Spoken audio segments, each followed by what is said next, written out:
One thing I've always enjoyed with any sort of media is the backstory. I have found that I've always loved finding out what happened in a character's life to make them the way they are at present. What events, both good and bad, took place before they got to a certain point. And in almost every backstory I've come across, I was able to find at least one thing I can sympathize or identify with. RWBY is no different, as there are many characters with all kinds of influences that have affected them. Over the years, I've taken the experiences these characters have had and found, in one way or another, how to apply them to my own life. And now, I want to share and help others find a way to apply them too. Salutations, everyone! I am Ruby Moonrose, and welcome to Identify with RWBY. Weiss Shani started off as your typical rich girl, entitled, snotty, stuck-up princess who thought she was better than everyone else because, well, she was raised to think that way.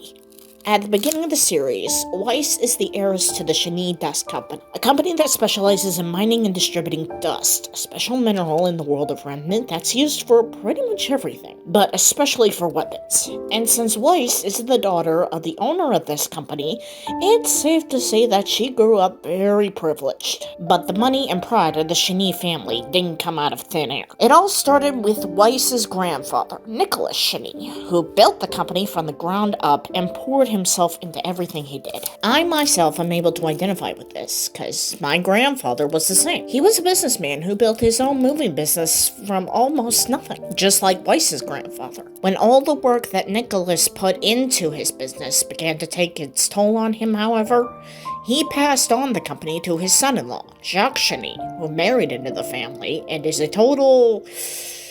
let's just say he's not exactly a great human being. He's a manipulative, controlling, abusive man who does everything he can to get what he wants. He's also very entitled, thinking he's above the other people as a high-class member of society. Atlas, the kingdom where Weiss is from, is full of people like that. Rich, high-class snobs who think that they can get away with anything. And Weiss was surrounded by this her entire life. That, and the fact that her family was pretty much nothing more than a pawn for Jacques to get rich and make himself look good. Weiss, unfortunately, found this out at an early age.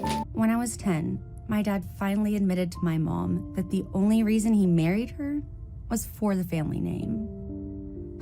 It was actually on my birthday. He missed the big dinner. She got mad. He finally snapped.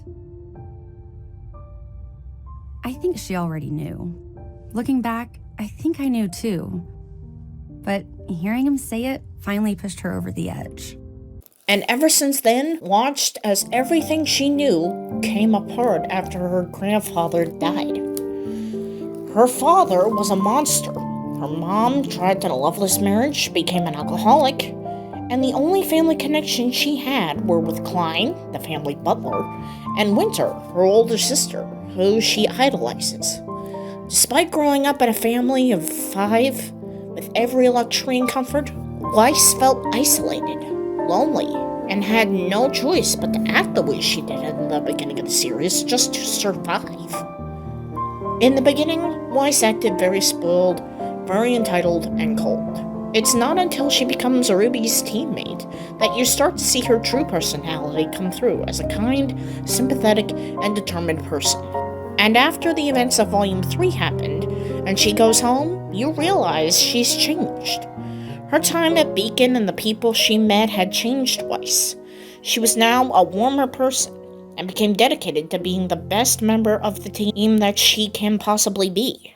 During Volume 4, Weiss realizes that she's done putting up with her father, and decides that her life is hers.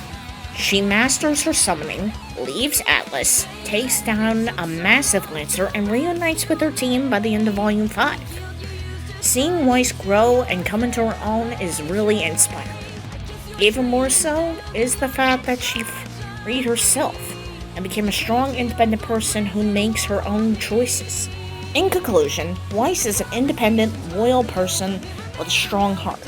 Underneath her cold, sharp attitude is a compassionate, warm, and tender girl who was lonely. Yet through all her experiences, Weiss found herself, and through her friends, found a family she could truly rely on.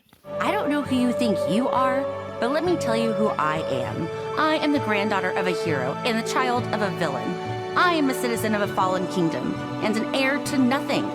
I will not be defined by my name because I will be the one to define it. I am Weiss, and I am a huntress. So, who can identify with Weiss? People who have gone through mental and emotional abuse, as well as kids of workaholic parents. Heck, maybe even celebrities. Weiss is a character that embodies loneliness, and many people can identify with that as we each experience loneliness differently.